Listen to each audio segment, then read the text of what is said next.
It's December, and I genuinely wonder what that is bringing up for you. Another year is ending, another year is beginning. What's coming up for you? For me, I know two things. Three. First, a year is a really long time, overwhelmingly long, for me to figure out any kind of reflection in one go. But two things I definitely know. Positive things have happened this year. Some really beautiful, life-giving, great things in my personal life and in my work, vocation, and beyond, in the people I care about and other lives around me. Second thing, some really hard things have happened in my life and in the lives of people I'm connected with. And I know for some of you, there have been real breakthroughs this year. Breakthroughs in your health, breakthroughs with your job, breakthroughs in important relationships to you, in your matchings, in your blessings, in your families, breakthroughs with your confidence, breakthroughs with your clarity. And I know that for some of us, we have not had those breakthroughs.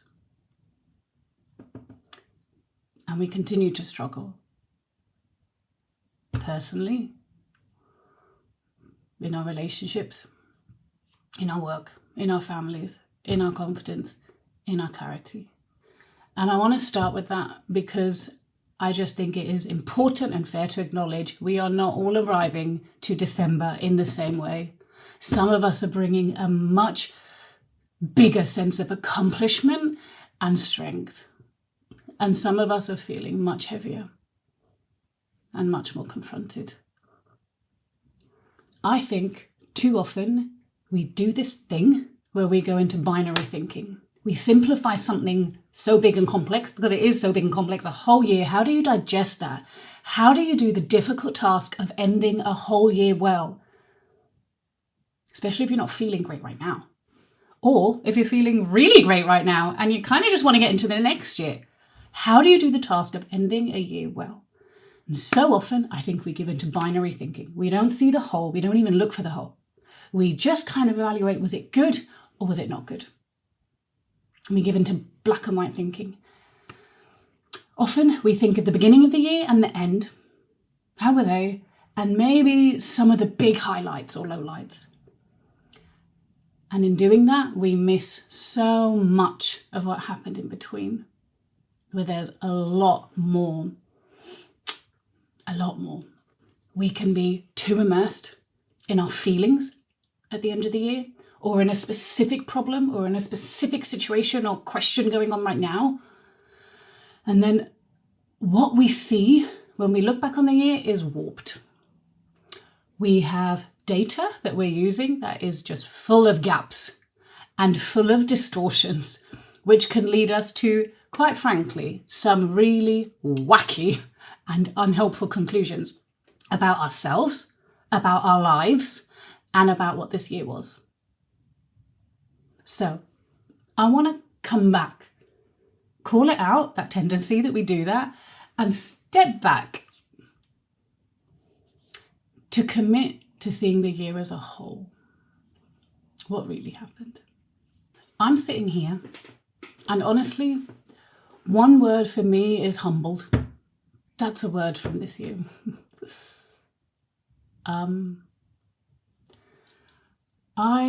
When I'm thinking of 2024 for me, one thing I go straight to is my confidence. My internal just strength and clarity, and just that, it brings up a lot. And what it actually brings up is that there were times in 2023 where I was more confident and more clear than I have been at several times this year. And that's humbling. That is not what I want to be saying. That's not what I want to be seeing or feeling. There are specifically parts of my work parts of callings that I have that I could really grow and invest in and succeed in 2023. And this year, some of that similar work and similar callings, I just didn't manage to make happen. The commitment was there, the need was there, I could have done it, the time was there, and my confidence was an issue. And that's so humbling because I had progress earlier. I would even say I had breakthroughs in 2023 with my confidence.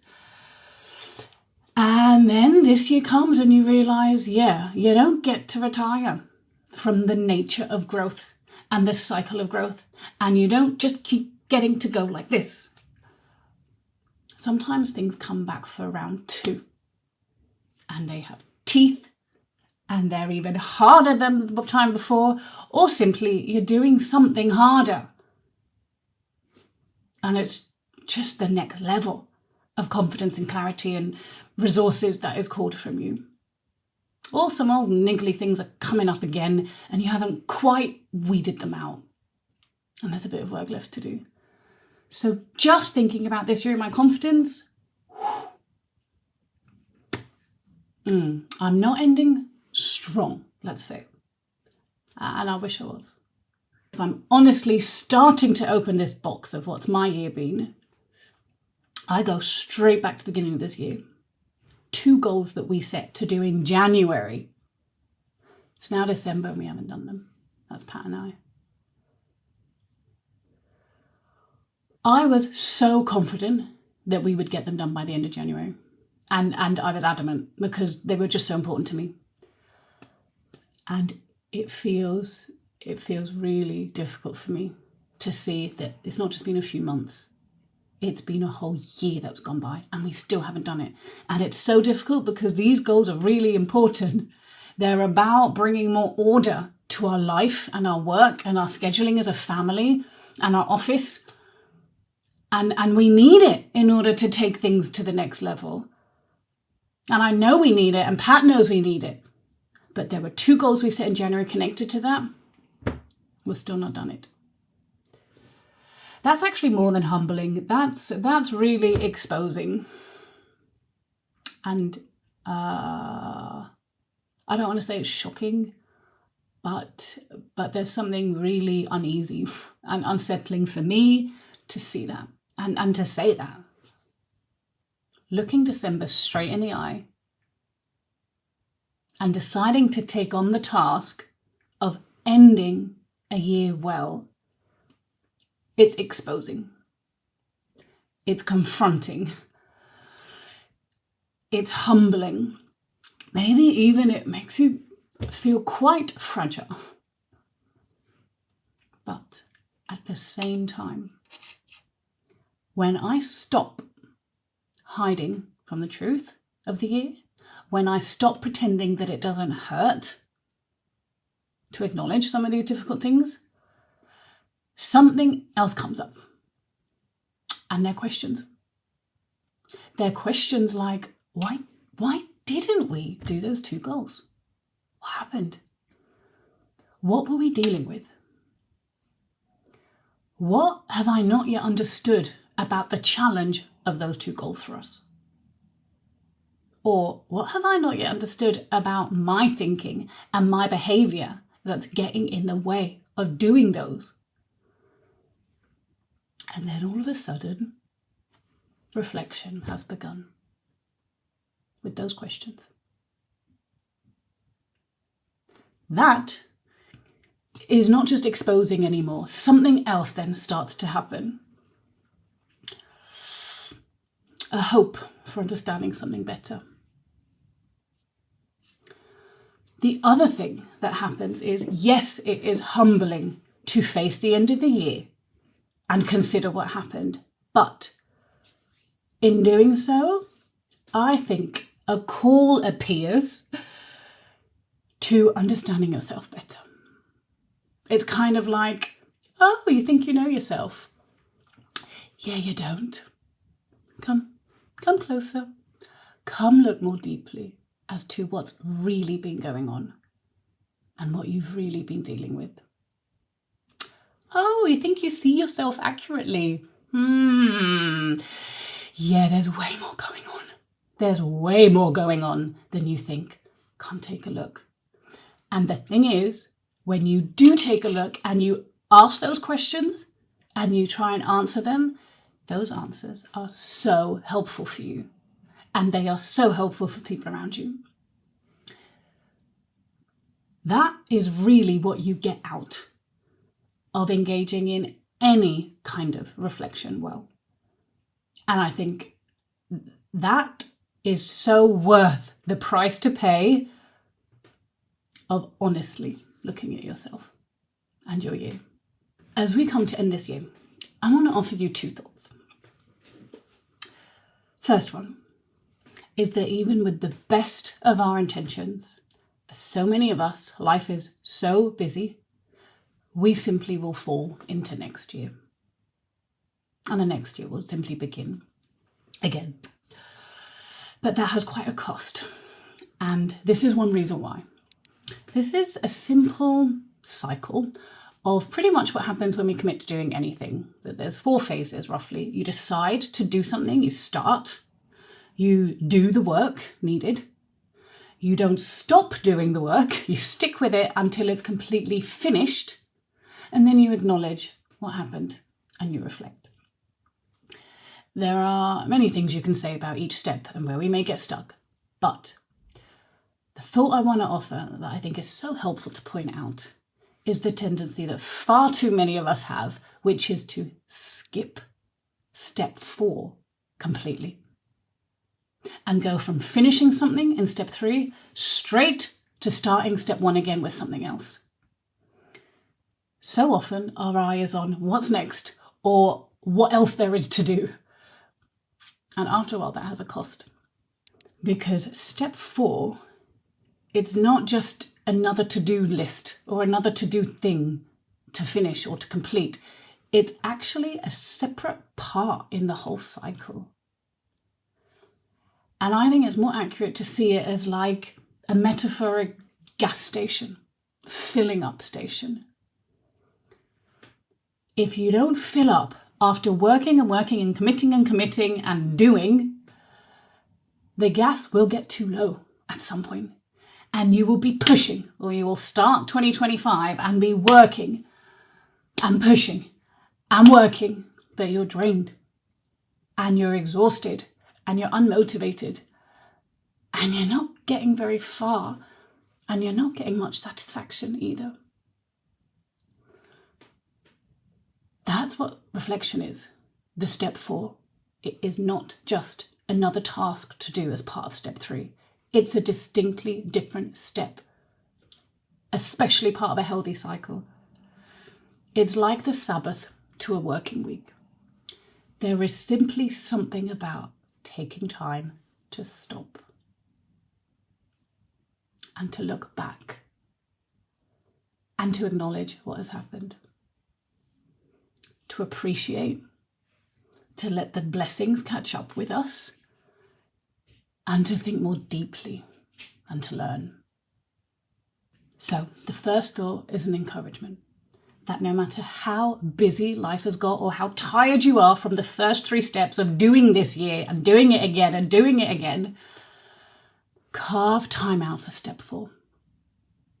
Carve time out to reflect, to acknowledge, to let God in and see those deeper lessons about yourself and your life and this year.